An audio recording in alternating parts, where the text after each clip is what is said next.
तो आज हम बात करेंगे कि बहुत ही अजीब घटना जिसको कहते हैं क्वांटम एंटेंगलमेंट। ठीक है, क्वांटम एंटेंगलमेंट होता क्या है, जैसे कि दो पार्टिकल्स को एंटेंगल किया जाता है आपस में। मान लीजिए दो इलेक्ट्रॉन आपस में क्वांटम एंटेंगल है। ठीक है, तो एक जो इलेक्ट्रॉन होगा अगर इस तरह मूवमेंट कर रहा है और एंटेंगल जो उसके साथ है पार्टिकल वो इस तरह मूवमेंट कर रहा है, तो अगर हम इसकी मूवमेंट को अपोजिट करेंगे तो इधर के जो इलेक्ट्रॉन है उसका मूवमेंट अपोजिट हो जाएगा। ठीक है, यानी कि ये दोनों एक दूसरे से किसी ढंग से इंटरेक्ट कर पा रहे हैं। वो इंटरेक्ट करने का तरीका क्या है वो आज तक किसी को पता नहीं चला है। ठीक है, इनके इंटरेक्शन की स्पीड बहुत ही ज़्यादा है। यानी कि ना अगर आप मैं आपको एक चीज़ समझाता हूँ कि जैसे कि मैं रेडियो वेव या फिर किसी प्रकार के सिग्नल, यहाँ तक कि लाइट, ठीक है ना, लाइट किसी का भी उपयोग करते हैं तो अगर आप यहाँ से सूर्य तक के डिस्टेंस तक का, ठीक है, तक कोई सिग्नल भेजना चाहते हैं। ठीक है, अगर आप रेडियो वेव से भेजते हैं वो तो बहुत लेट से जाएगा। ठीक है, अगर आप लाइट से सिग्नल भेजते हैं तो उसको भी वहाँ तक पहुँचने में लगभग 8 मिनट और कुछ सेकेंड लग जाएंगे। ठीक है, मुझे एग्जैक्ट नहीं याद है। लेकिन अगर क्वांटम एंटेंगलमेंट से अगर किसी इन्फॉर्मेशन को आप भेजते हैं तो जिस समय आप भेजेंगे ठीक उसी समय वहाँ वो पहुँच जाएगा। यानी कि क्वांटम एंटेंगलमेंट में अगर दो एक पार्टिकल यहाँ पे एक पार्टिकल सन के आसपास है, ठीक है, तो वहाँ पे भी ये लोग का जो आपस में इंटरेक्शन है उसकी स्पीड बहुत तेज़ होती है। यानी इतना तेज़ ना कि उस टाइम को नहीं निकाल सकते। इंस्टेंट इंस्टेंट होता है कह लीजिए। ठीक है, तुरंत हो जाता है वहाँ पे रिएक्शन ना।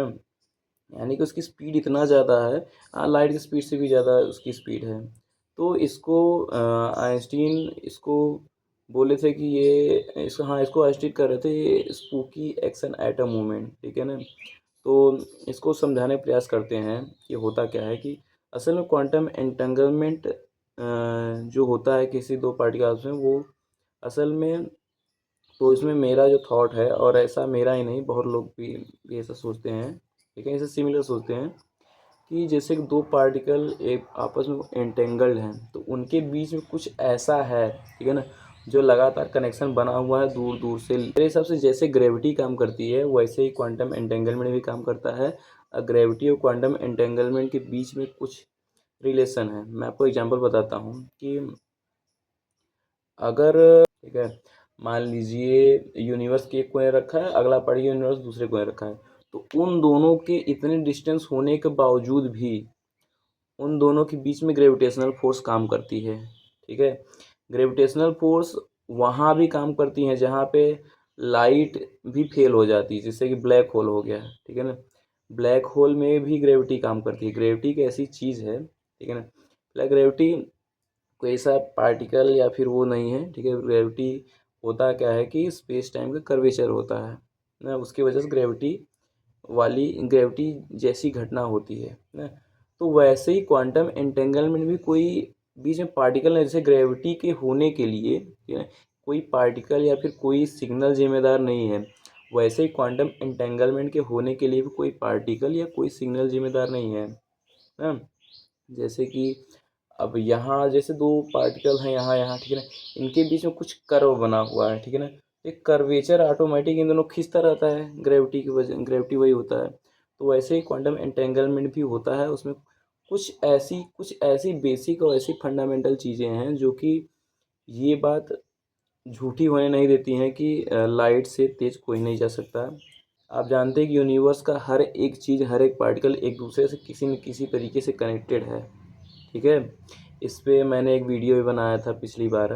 ठीक है, मल्टीवर्स पे बनाया था, उसमें मैंने बताया था। तो मैं आपको एग्जांपल बताता हूँ किस प्रकार से चीज़ें हो सकती हैं और कैसे हो सकता है कि किसी कोई इंफॉर्मेशन है वो लाइट से भी तेज़ हो सकता है, या फिर कोई भी सिग्नल है जो कि लाइट से भी तेज़ हो सकता है। अम, इसके लिए मैं आपको बताता हूँ कि एग्जिस्टेंस जो होता है वो लाइट के स्पीड से तेज़ होता है। आप कहेंगे एग्जिस्टेंस तेज़ कैसे होता है, तो वही बात है कि एग्जिस्टेंस वास्तविकता में तेज़ नहीं है। एग्जिस्टेंस एक अलग गुण ही है जिसको तेज़ी और कमी से, गति से कोई मतलब नहीं था। एग्जिस्टेंस एक ऐसी प्रॉपर्टी है जिसको गति से मतलब नहीं होता है, लेकिन एग्जिस्टेंस भी एक इन्फॉर्मेशन होता है। ठीक है, जैसे मैं बताता हूँ कि अगर कोई पार्टिकल यहाँ से 1 लाइट ईयर के डिस्टेंस पे है ना, तो लाइट जितने देर में यहाँ पहुँचेगी ना, तो वहाँ पे तो वो पार्टिकल ऑलरेडी उपस्थित है, ठीक है ना। तो क्या हम ऐसा कर दें क्या कि वहाँ की जो पार्टिकल है उसकी स्पीड लाइट ज़्यादा थी, लाइट से पहले वहाँ वो पहुँच गया, फिर लाइट से पहले ही वो वहाँ पे है? ऐसा कुछ नहीं है। इसी एग्जिस्टेंस के मॉडल्स में आपको एक सिस्टम समझाता हूँ जिसमें आप देख सकेंगे कि हम लोग कोई सिग्नल भेज सकते हैं, उसकी स्पीड लाइट से तेज़ होगी। हम उदाहरण लेते हैं कि एक एक बहुत बड़ा एक वो है, स्टिक है ना, नॉन कंप्रेसिबल है, ठीक है, वो कंप्रेस नहीं हो सकता है, उसका वेट इतना कम है कि हम लोग उसको ऐसे ढकेल सकते हैं ना। अब देखिए, चांद पे लाइट को जाने में 1 सेकंड लगता है, ठीक है। हम लोग का जानते हैं जैसे कि एक पेन हो गया, ठीक है ना, हम इसको जितने में यहाँ करिए 1 सेकंड, देखिए ये सब ऐसे कर रहे हैं ना, वो 1 सेकंड से भी कम समय में वहाँ ये घटना हो रहा है। तो यही चीज़, यही अगर बहुत बड़ा हो जाए, बहुत बड़ा यहाँ से चांद तक हो जाए, और चांद पे कोई बॉल रखा रहे, ठीक है ना, वो वहाँ पे है। अब देखिए ये जो स्टिक है ये एग्जिस्ट कर रही है यहाँ वहाँ, मतलब यहाँ से लेके यहाँ तक एग्जिस्ट कर रही है, वैसे यहाँ से लेके चांद तक वो एग्जिस्ट कर रही है ऑलरेडी, उसका कोई स्पीड नहीं है, ठीक है ना। अब हम लोग यहाँ से लाइट बीम को छोड़े, लाइट यहाँ से 1 सेकंड में चांद तक पहुँची, उससे पहले ही हम धरती पर से ऐसे स्टिक को ऐसे हल्का सा धक्का दिए, ठीक है, वो खट से वहाँ पे कोई बॉल था उसको मार दी, ठीक है ना। अब आप देख सकेंगे कि वहाँ पे हमने धरती से सिग्नल भेजा, चांद पे सिग्नल भेजा, और वो सिग्नल लाइट से तेज़ था।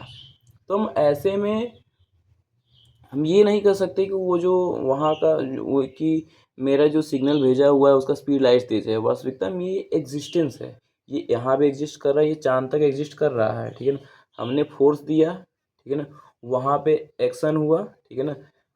एक तरीके से ना कि इसी तरीके का कोई कॉन्सेप्ट है जो कि कुछ इसी तरीके से कोई कॉन्सेप्ट है, जैसे ग्रेविटी भी होता है ना, ग्रेविटी भी एग्जिस्टेंस की तरह होता है कि यहाँ यहाँ दो पार्टिकल हैं, ठीक है ना, एक यहाँ पे एक यहाँ पे ना। अगर ग्रेविटी होगा, अगर ग्रेविटी कोई पार्टिकल होगा, यहाँ से कोई पार्टिकल निकल के आपस में इंटरेक्ट करेगा तो अट्रैक्ट करेगा, ठीक है। तो पार्टिकल्स के कुछ लिमिटेशन होंगे, ठीक है ना। अब लिमिटेशन, अब हम मान लीजिए उस पार्टिकल को बहुत दूर कर दिए, हम यूनिवर्स को दो अलग अलग कोने कर दिए, अब इतनी दूर तक कोई पार्टिकल जा नहीं पाएगा, ठीक है ना। अब इतनी दूर तक कोई पार्टिकल वहाँ तक पहुँचेगा, अगर वहाँ हम अचानक से वहाँ रख दिए तो क्या उसका वेव तो भाई बहुत साल में, मतलब कि इतने साल में, बहुत साल में एक दूसरे के इंटरेक्ट कर पाएंगे, तो वहाँ पे तो ग्रेविटेशनल काम करना बंद कर जाएगा, ठीक है, लेकिन करता है ग्रेविटी काम। तो इसका आंसर यही है ना कि असल में वो स्पेस टाइम का एक कर्व बनाता है, ठीक है। एक एग्जांपल देता हूँ मैं आपको, ये एक डायरी का पेज है, ठीक है।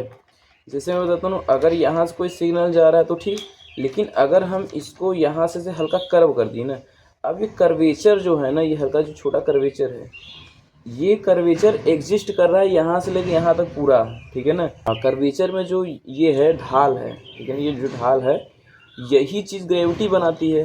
तो इसमें कोई स्पीड नहीं लगता, ये कर्वेचर एग्जिस्ट करता है ऑलरेडी, ठीक है। कर्वेचर के एग्जिस्ट होने की वजह से वहाँ वो घटना घटती है, ठीक है ना।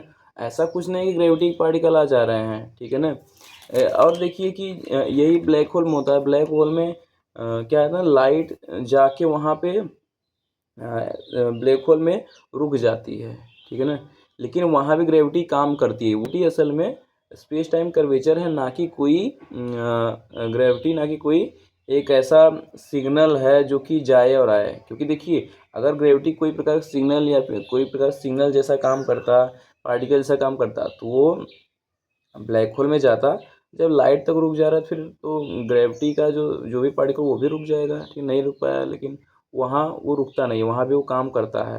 इससे प्रूफ होता है कि ग्रेविटी भी उसी प्रकार काम करती है जिस प्रकार से क्वांटम एंटेंगलमेंट काम करता है, ठीक है। क्वांटम एंटेंगलमेंट और ग्रेविटी के बीच कुछ कुछ रिलेशन है। ये चल के मुझे मुझे विश्वास है कि आगे चल के वैज्ञानिक लोग कहीं न कहीं इसका आपस कोई कनेक्शन खोज पाएंगे, और कहीं न कहीं से ये लोग कुछ न कुछ तरीका निकालेंगे। और मेरा ये भी मानना है कि क्वांटम एंटेंगलमेंट के माध्यम से ग्रेविटी को समझा जा सकता है और ग्रेविटी के माध्यम से क्वांटम एंटेंगलमेंट को समझा सकता है। चलिए चलते हैं। आज बहुत दिन बाद मैंने वीडियो बनाया था, क्योंकि पता नहीं, मतलब बहुत आलस से लगता है, ठीक है, वीडियो बनाने में एडिटिंग चाहिए, फिर बहुत कुछ, ठीक है। हो सकता है मैं आगे जल्दी ही वीडियो बनाऊँ, हो सकता है ना भी बनाऊँ, कुछ गारंटी नहीं है। तब तक चलते हैं।